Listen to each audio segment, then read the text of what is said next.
So hello students, welcome to Kaushal ice, welcome to our daily current affair series beyond headlines, जहां मैं हर दिन आप लोगों के लिए रोज़ कुछ इंपॉर्टेंट टॉपिक्स लाता हूं from various newspaper, the Hindu, the times of India and the Indian express से।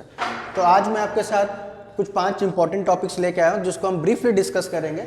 और सारे टॉपिक के बाद मैंने एक क्वेश्चन आपके लिए दे रखा है जो आप वीडियो पॉज करके जरूर कमेंट बॉक्स पे कमेंट करिए, ठीक है। तो ये जो और इस कंप्लीट जो पीडीएफ है, सारे टॉपिक का जो कंप्लीट पीडीएफ है, उसका भी लिंक मैं अपने डिस्क्रिप्शन बॉक्स में डाल दूंगा। वो हमारा ओपन टेलीग्राम ग्रुप है जहाँ पे ऑलरेडी 100+ स्टूडेंट ज्वाइन कर रखे हैं, तो वहाँ पे आप जा सकते हैं और ये उस लिंक से आप ये कंप्लीट डॉक्यूमेंट जो भी पीडीएफ है और मेरे जितने प्रीवियस वीडियोज़ के करंट अफेयर्स का जो भी पीडीएफ है वो आप उस टेलीग्राम ग्रुप से उस लिंक से डाउनलोड कर सकते हैं, ठीक है। तो आगे बढ़ते हैं, क्या टॉपिक मैंने आज सिलेक्ट किया है।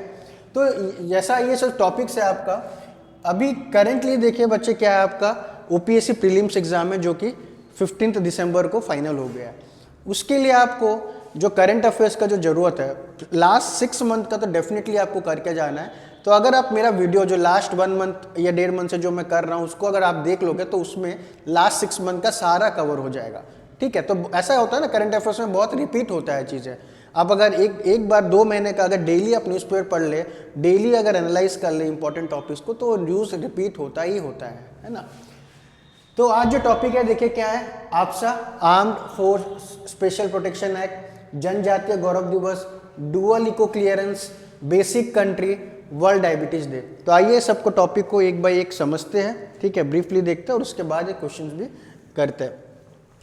तो जो पहला टॉपिक है वो है AFSPA armed forces special protection act. तो ये और एक मैंने वीडियो में डिस्कस कर रखा है इसे, ठीक है। इसमें होता क्या है बच्चों, इंडिया में अभी भी कुछ जगह कुछ स्टेट्स में आर्मी रूल चलता है, ठीक है। जैसे हमारा नॉर्मल स्टेट से उड़ीसा हो गया, वेस्ट बंगाल हो गया, वहाँ पे जो लॉ एंड ऑर्डर मेंटेन करने का रिस्पॉन्सिबिलिटी किसे रहता है, पुलिस को रहता है। यहाँ तो कोई आर्मी आपको दिखेगा नहीं, बट कुछ डिस्टर्ब्ड एरिया, ठीक है, द वर्ड इज कुछ एरिया हमारे इंडिया में क्या है, डिस्टर्ब्ड है, ठीक है, डिस्टर्ब्ड है। इसका रीजन बहुत कुछ होता है, चाहे कास्ट वायलेंस के वजह से डिस्टर्ब्ड होगा, ठीक है, या कम्युनल वायलेंस के वजह से डिस्टर्ब्ड होगा, ठीक है, या लैंग्वेज के वजह से डिस्टर्ब होगा, या कुछ राइट हुआ होगा वहां पे, है ना।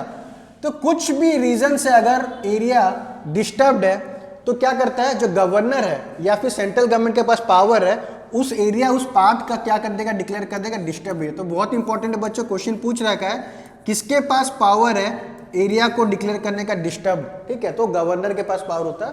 और जब कोई भी ऐसा एरिया डिस्टर्ब डिक्लेयर हो जाता है उसमें आर्मी रूल लग जाएगा। मतलब उसमें आर्मी को, जो नॉर्मल स्टेट में जो लॉ एंड ऑर्डर मेंटेन करने का जिम्मेदारी पुलिस का रहता है, वहां पे डिस्टर्ब एरिया में आर्मी टेक ओवर कर लेता है पुलिस को, और वो इंश्योर करता है लॉ एंड ऑर्डर बने रहे उस एरिया में। प्लस आर्मी जब रूल करता है वहां पे, आर्मी जब लॉ एंड ऑर्डर मेंटेन करता है तो आर्मी को बहुत सारा छूट दे दिया जाता है, जैसे कि ओपन फायरिंग, ठीक है, बिना वारंट के अरेस्ट करना। तो ये सब कुछ एक्सक्लूसिव पावर उनको दे दिया जाता है आर्मी को, जिससे वो डिस्टर्ब्ड एरिया जो है उसको कंट्रोल कर पाए और लॉ एंड ऑर्डर फिर से रिस्टोर कर पाए, ठीक है। तो आइए आके देखते हैं, जैसा मैंने कहा वही पीपीटी मैंने लिख रखा है। क्यों न्यूज में बच्चों, मणिपुर में कुछ महीनों के लिए, जब हम 6 महीने पहले देखे थे तो मणिपुर से आपसा हटा दिया गया था, बट फिर से मणिपुर में आपसा लागू कर दिया गया, फिर से Manipur will be under AFSPA category, ठीक है। तो इसलिए न्यूज में है ये, जैसे मैंने कहा, जो है आपसा जो है रूल है वो कहां पे लगेगा बच्चों, वो लगेगा आपका डिस्टर्ब्ड एरिया में, ठीक है। जैसे यहां पे it gives the arm forces the power to maintain public order in which area, in disturbed area. Disturbed area कौन डिक्लेयर करता है बच्चों, आइदर गवर्नर या फिर सेंट्रल गवर्नमेंट, ठीक है। क्या होता है, disturb area is one where the use of arm forces in aid of civil power. क्यों डिस्टर्ब होता है, बिकॉज ड्यू टू डिफरेंसेस और dispute between members of different religious, racial discrimination हो सकता है, लैंग्वेज बैरियर हो सकता है, रीजनल कास्ट जो होता है कॉन्फ्लिक्ट हो सकता है, कम्युनल कॉन्फ्लिक्ट, कुछ भी अगर जो भी आप पीपल के बीच में या मेंबर जो भी वहाँ डिसाइड करें उनके बीच में अगर मतभेद हो गया on the basis of religious, on the basis of caste, on the basis of community, वो एरिया को गवर्नर या सेंट्रल गवर्नमेंट क्या करेगा, डिस्टर्ब एरिया डिक्लेयर कर देगा। प्लस आर्मी को क्या एक्स्ट्रा पावर देगा, it gives the arm forces the authority to use force और even open firing without any warrant, arrest करेंगे without any warrant, open fire करेंगे, ठीक है, वो आर्मी लोग किसी को भी मतलब गन पॉइंट से शूट कर सकते हैं, ठीक है, उनके पास इतना पावर दिया जाता है जो कि नॉर्मल स्टेट में पुलिस लोग को अधिकार नहीं है, ठीक है। तो दिस इज व्हाट आपसा। अभी फिर क्वेश्चन आता है किस किस स्टेट में लगा है बच्चों, तो कुछ ये सब स्टेट में करंटली इंडिया के ये सब स्टेट में आपसा लगा हुआ है। क्या है? अरुणाचल प्रदेश है, आसाम है, मणिपुर है, मिजोरम है, नागालैंड, त्रिपुरा। यहाँ बच्चों मेघालय नहीं है, मेघालय को हटा दिया गया है, ठीक है, तो इसमें थोड़ा नोट करिएगा, मेघालय नहीं है लिस्ट में। मेघालय आपसा में था बट उसको रिमूव कर दिया गया, अभी वो आपसा में नहीं है। करंटली अभी आपसा में हमारा अरुणाचल प्रदेश, आसाम, मणिपुर, मिजोरम, नागालैंड, त्रिपुरा, ठीक है। कितना हो गया? 6 स्टेट्स अभी करंटली आपसा में है। मेघालय था बट उसको हटा दिया गया आपसा के प्रोविजन से, ठीक है। तो इस पे जो मैंने क्वेश्चन दे रखा है, आप इसको क्वेश्चन सॉल्व करिए, कमेंट बॉक्स पर आंसर करिए, ठीक है। बढ़ते हैं नेक्स्ट टॉपिक पे, जनजातीय गौरव दिवस, ठीक है। तो ये बहुत इंपॉर्टेंट है, कल जो 15 नवंबर है, ठीक है, बहुत इंपॉर्टेंट है बच्चों, ये ओपीएससी के लिए इस बार प्रीलिम से ध्यान से सुनना। नवंबर 15 को हम सेलिब्रेट करते क्या? जनजातीय गौरव दिवस। ये जनजातीय गौरव दिवस किसके लिए है, किसको सिंबलाइज करते हैं? भगवान बिरसा मुंडा को लेके। भगवान बिरसा मुंडा जो कि बहुत बड़े ट्राइबल, ठीक है, जो फ्रीडम स्ट्रगल, इंडिया का जो फ्रीडम स्ट्रगल था उसमें बहुत बड़े ट्राइबल हीरो थे ये बिरसा मुंडा, उनका बर्थ एनिवर्सरी को हम सेलिब्रेट करते हैं जनजातीय गौरव दिवस, ठीक है। तो बहुत बड़े ट्राइबल रिवोल्ट है, बहुत फेमस इन्होंने एक ट्राइबल रिवोल्ट कर रखा है, दैट इज मुंडा रेबेलियन, ठीक है, जहां पे वो लोग ब्रिटिशर से लड़े थे, ठीक है। जो फोर्स्ड कन्वर्सन जो करते थे ब्रिटिशर लोग, या फिर बोल सकते हैं आप इनको जो बॉन्डेड लेबर, ये सबसे आज़ादी दिलाया गया था विदाउट एनी विपन, ठीक है। उस समय विपन नहीं था, गुरिल्ला टैक्टिक्स यूज करते थे, है ना। तो वो सब बिरसा मुंडा को जो बर्थ एनिवर्सरी, उसको हम नवंबर 15 को क्या सेलिब्रेट करते हैं? जनजातीय दिवस। तो ये जो इंपॉर्टेंट होता है ना, ओपीएससी आपको पूछ लेता है डेट्स, इंपॉर्टेंट डेट्स, तो ये इंपॉर्टेंट डेट्स में आ रहा है आपका इस बार प्रीलिम्स में, बहुत ही इंपॉर्टेंट टॉपिक है ये। तो जनजातीय गौरव दिवस बिरसा मुंडा के लिए किया जाता है, उनका बर्थ एनिवर्सरी सेलिब्रेट करने के लिए। On which date? On November 15। इस पे हमने डिटेल वीडियो बना रखा है हमारे यूट्यूब चैनल पे, मैं उसका लिंक भी आपको डिस्क्रिप्शन बॉक्स में डाल दूंगा, सेलिब्रेटिंग द ट्राइबल कल्चर बोल के, ठीक है। बहुत ही अच्छा हमने उस पर डिस्कस किया है इनके बारे में, इनके स्ट्रैटेजी के बारे में, किस तरीके से इन्होंने रिवॉल्ट किया था ब्रिटिश के अगेंस्ट, बहुत ही अच्छे से हमने इस वीडियो में समझा रखा है। इसका लिंक आपको मैं भेज दूंगा, अंडर टाइटल क्या है इसका? सेलिब्रेटिंग द ट्राइबल कल्चर, ठीक है। उसमें बहुत अच्छे तरीके से आपको डिटेल्स मिल जाएगा। तो यही है जो बिरसा मुंडा की इस बार इसलिए और इंपॉर्टेंट हो जाता है बच्चों ना, क्योंकि इस बार जो है 150th बर्थ एनिवर्सरी सेलिब्रेट किया जा रहा है इनका। तो ये डेट बहुत इंपॉर्टेंट है। बिरसा मुंडा से रिलेटेड जो भी है रिवॉल्ट है, जैसे मुंडा रेबेलियन हो गया, ठीक है, उनका स्ट्रैटेजी हो गया, क्या कंट्रीब्यूशन था उनका इंडियन नेशनल फ्रीडम स्ट्रगल में, सारा इंपॉर्टेंट हो जाता है आपका प्रीलिम्स और मेंस पर्सपेक्टिव में। और इसका मैंने आपको लिंक शेयर कर दूंगा, जो हमने वीडियो बना रखा है उसको आप जरूर जाके देखिए। क्वेश्चन है, ये यूपीएससी का क्वेश्चन है, इसको कमेंट करिए आप डिस्क्रिप्शन बॉक्स में। फिर आज का टॉपिक आता है कि एनवायरमेंट में dual eco clearance under environment protection act 1986, ठीक है। इसके बारे में थोड़ा मैं जिस्ट बता देता हूं। जब भी कोई इंडस्ट्रियलिस्ट है ना, या प्रोजेक्ट प्रोपोनेंट कुछ प्रोजेक्ट लेके आता है, मैं एक एग्जांपल दे देता हूं। सपोज कहीं पे डैम बनाना है, ठीक है, सपोज राउरकेला में डैम बनाना है, ठीक है, तो उसके लिए क्लियरेंस चाहिए होता है। किससे? 2 लोगों से क्लियरेंस चाहिए होता है। एक हो गया आपका EPSC, that is CPCB, control pollution, central pollution control board, ठीक है, और एक होता है कंसेंट टू एस्टैब्लिश, ठीक है। 2 परमिशन हमें रिक्वायरमेंट चाहिए रहता है, तब जाके वो प्रोजेक्ट अप्रूव होगा, तब जाके कंस्ट्रक्शन स्टार्ट होता है। जैसे कल को कोई ब्रिक मैन्युफैक्चरिंग इंडस्ट्री खोला, तो थोड़ी उसको डायरेक्ट खोलने का परमिशन दिया जाए, जब तक उसको एनवायरमेंट क्लियरेंस नहीं मिलता है तब तक वो जो प्रोजेक्ट प्रोपोनेंट है वहां पे एस्टैब्लिश नहीं कर सकता है, ठीक है। इसका डिटेल में एक मैं कभी वीडियो बना दूंगा कि बहुत 4 स्टेप होता है उनका, स्क्रीनिंग होता है, स्कोपिंग होता है ना। ईपीए जो एनवायरमेंट इंपैक्ट असेसमेंट, ठीक है, एनवायरमेंट इंपैक्ट असेसमेंट होता है कोई भी प्रोजेक्ट का, इसका 4 स्टेजेस होता है, screening, scoping, public appraisal and then finalisation of project, ठीक है। तो कोई भी प्रोजेक्ट का ईआईए होता है, एनवायरमेंट इंपैक्ट असेसमेंट, जो कि हमारा central pollution control board and state pollution control board ये बॉडी करते हैं। इनसे क्लियरेंस प्लस और एक एडिशनल क्लियरेंस लेना पड़ता है हमें, कंसेंट टू एस्टैब्लिश, ये भी परमिशन लेना पड़ेगा डिस्ट्रिक्ट से, ठीक है। तो कोई भी प्रोजेक्ट, जैसे क्या होता था, तो हमें ये जो क्लियरेंस को सिस्टम बोलते थे डुअल इको क्लियरेंस, तो ये अच्छा बात है। जब तक उसको क्लियरेंस नहीं मिलेगा कि हम सर्टिफाई नहीं करेंगे वो एनवायरमेंट फ्रेंडली है ना, या ज़्यादा लोगों को डिस्प्लेस नहीं होना पड़ रहा है, तो कैसे क्लियरेंस दे देंगे। बट जो कुछ इंपॉर्टेंट जो क्रिटिकल प्रोजेक्ट है ना, वो लोग का डिले हो जाता है। जैसे बहुत ही इंपॉर्टेंट प्रोजेक्ट है, सपोज डैम बना रहा है हमें, क्या जो रिन्यूएबल एनर्जी जनरेट करना है, विंड एनर्जी जनरेट करना है, या डैम बना, फॉर एग्जाम्पल डैम से हम क्या करेंगे, हाइड्रो इलेक्ट्रिक पावर, ठीक है। तो ये अच्छा प्रोजेक्ट है इलेक्ट्रिसिटी जनरेट करना, बट इसमें डैम बनाने से बच्चों क्या होता है ना, बहुत लोगों को डिस्प्लेस करना पड़ता है, ठीक है। अब डैम कंस्ट्रक्शन में बहुत सारा एनवायरमेंट क्लियरेंस, डिफॉरेस्टेशन, पेड़ काटना पड़ेगा, तो ये सब भी अच्छे वजह से होता है। बट अगर मोटिव क्लियर है, अगर रिन्यूएबल एनर्जी बन रहा है, उसको आगे जाके बहुत लोग का एम्प्लॉयमेंट मिलेगा, आगे जाके पॉल्यूशन कम हो सकता है ना, उसमें क्या होता है, ये सब प्रोजेक्ट में क्लियरेंस लेते लेते बहुत टाइम डिले हो जाता है। तो डिले होने से क्या होता है, एक तो प्रोजेक्ट का जो कॉस्ट है वो बढ़ जाता है, इन क्रिटिकल प्रोजेक्ट है वो मतलब अगर नहीं टाइम पे बनता है तो वो जो सोसाइटी को जो बेनिफिट पहुंचा सकता था वो भी सोसाइटी तक पहुंच नहीं सकता है। तो इसलिए गवर्नमेंट, ये जो ईपीए जो एनवायरमेंट मिनिस्ट्री ने क्या कर रखा है, कुछ 39 इंडस्ट्रीज के लिए ये जो डुअल क्लियरेंस है ना उसको हटा दिया। कौन कौन से इंडस्ट्रीज के लिए हटाया है वही देखते हैं। तो जो इंडस्ट्रीज है उसको वाइट कैटेगरी बोला गया है, ठीक है। वाइट कैटेगरी इंडस्ट्री को, वाइट कैटेगरी इंडस्ट्रीज में जैसे आपका हो गया solar cell manufacturing, wind and hydel power unit, fly ash brick block manufacturing, leather cutting, stitching. तो ऐसा करके 39 वाइट लेबल या वाइट सेक्टर इंडस्ट्रीज से जो डुअल क्लियरेंस पहले लेना पड़ता था, अभी उनको लेना नहीं पड़ेगा, ठीक है। अभी उनको लेना नहीं पड़ेगा। अब वो जो अगर ये सब इंडस्ट्री एस्टैब्लिश करते तो तुरंत वो एस्टैब्लिश कर पाएंगे विदाउट एनी डिले, और जो सोसाइटी को जो बेनिफिट पहुंच पाएगा वो जल्दी पहुंचेगा, ठीक है। हालांकि 39 सेक्टर्स को ही किया गया, that is categorise under white category. सारे सेक्टर्स, सारे इंडस्ट्रीज में ये जो प्रोसेस है उसको रिमूव नहीं किया गया है। जो भी जैसे बहुत पॉल्यूशन क्रिएटिंग इंडस्ट्रीज है ना, जैसे आप मान लीजिए कुछ स्टील प्लांट खोल रहे हैं, ठीक है, या फिर बोल सकते हैं आप शू मेकिंग इंडस्ट्री अगर कर रहे हैं तो जिसमें कार्बन डाइऑक्साइड बहुत ही एमिट हो रहा है, या फिर फर्टिलाइजर इंडस्ट्री आप बना रहे हैं जिसमें हार्मफुल गैसेज रिलीज होता है एटमॉस्फेयर में, तो उसके लिए ऑब्वियसली क्लियरेंस जरूरत पड़ेगा ही पड़ेगा, ठीक है। बट कुछ सेक्टर जो कि जिसमें इतना एमिट नहीं होता है, जिसमें एनवायरमेंटल के लिए इतना प्रॉब्लम नहीं है, जॉब जनरेट कर सकता है, रिन्यूएबल एनर्जी सेक्टर में हो सकता है, तो उसमें हम क्लियरेंस को बाईपास कर सकते हैं, ठीक है। तो यही था आपका जो मैंने आपको समझाया, मैंने इसमें लिख रखा है, आप पढ़ सकते हैं उसको, ठीक है।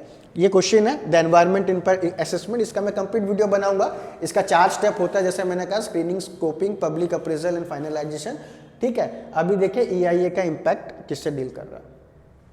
फिर आज का सबसे इंपॉर्टेंट टॉपिक आते हैं बेसिक कंट्रीज, ठीक है।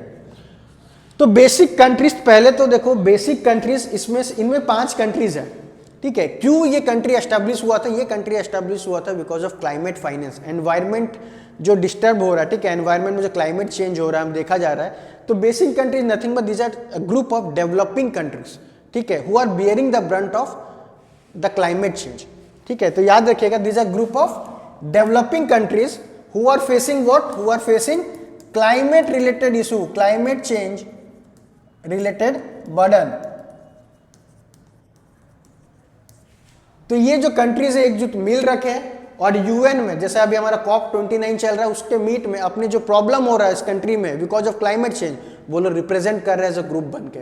तो बेसिक कंट्री आपका बहुत इंपॉर्टेंट हो जाता है। पहले आपको पूछेगा कि क्यों ये basic countries, for what purpose, why this grouping has taken place, because to present their view, ठीक है, to voice their concern on a national, on international media, जैसे यूएन हो गया, international organisation, that what are the impact they are facing due to climate change, ठीक है।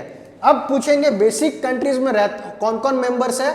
Basic countries में आपका member होगा, देखिए, ब्राजील, साउथ अफ्रीका, ठीक है, Brazil, south Africa, India, China, ठीक है। कितना कंट्रीज हो गए? 1 2 3 4, these are set of 4 developing countries, ठीक है, जो कि आए हैं जो एकजुट होकर यूएन में अपना कंसर्न रेस कर रहे हैं कि जो क्लाइमेट चेंज इंपैक्ट हो रहा है वो हम पे ज्यादा हो रहा है। COP29 जैसा अभी चल रहा है, कहाँ चल रहा है, बार बार मैं पढ़ा रहा हूँ, ये बाकू में हो रहा है, ठीक है, बहुत इंपॉर्टेंट है। तो वहाँ पे हमें बेसिक कंट्री डिमांड कर रहे हैं, हमें क्लाइमेट रिलेटेड या क्लाइमेट फंड चाहिए, जो कि क्या था, $100 billion as per Paris agreement.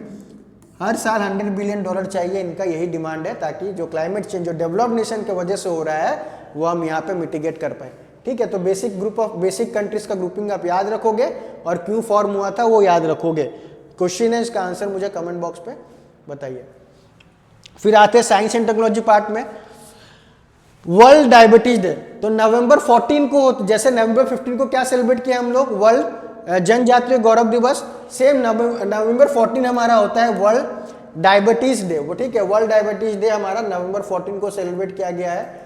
किसके लिए सेलिब्रेट करते हो, पर्सन का नाम देखिए क्या है, सर फ्रेडरिक बेंटिंग। उसका बर्थ एनिवर्सरी को हम सेलिब्रेट करते हैं किसे, observed as world diabetes day. तो ये जो है सर फ्रेडरिक, ठीक है,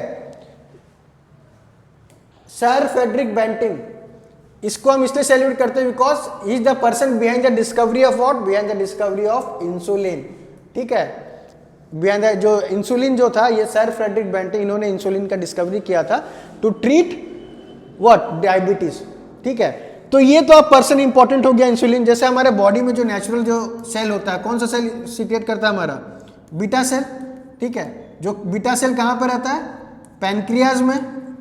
बीटा सेल पैनक्रियाज में रहता है, जो क्या प्रोड्यूस करता है, इंसुलिन। इंसुलिन का काम क्या है, जो शुगर है उसको ब्रेक डाउन करता है, बॉडी में शुगर एक्यूमुलेट होने देता नहीं है, शुगर को ब्रेक डाउन करेगा ताकि हमें ब्रेक डाउन होकर क्या मिलेगा, हमें एनर्जी। तो अगर किसी के बॉडी में इंसुलिन सीक्रेट नहीं हो रहा, किसी के बॉडी में बीटा सेल फंक्शन नहीं कर रहा, किसी के बॉडी में पैंक्रियाज जो ऑर्गन है वो फंक्शन नहीं कर रहा, तो क्या शुगर एक्यूमुलेट होते जाएगा, तो पर्सन को क्या होगा, डायबिटीज।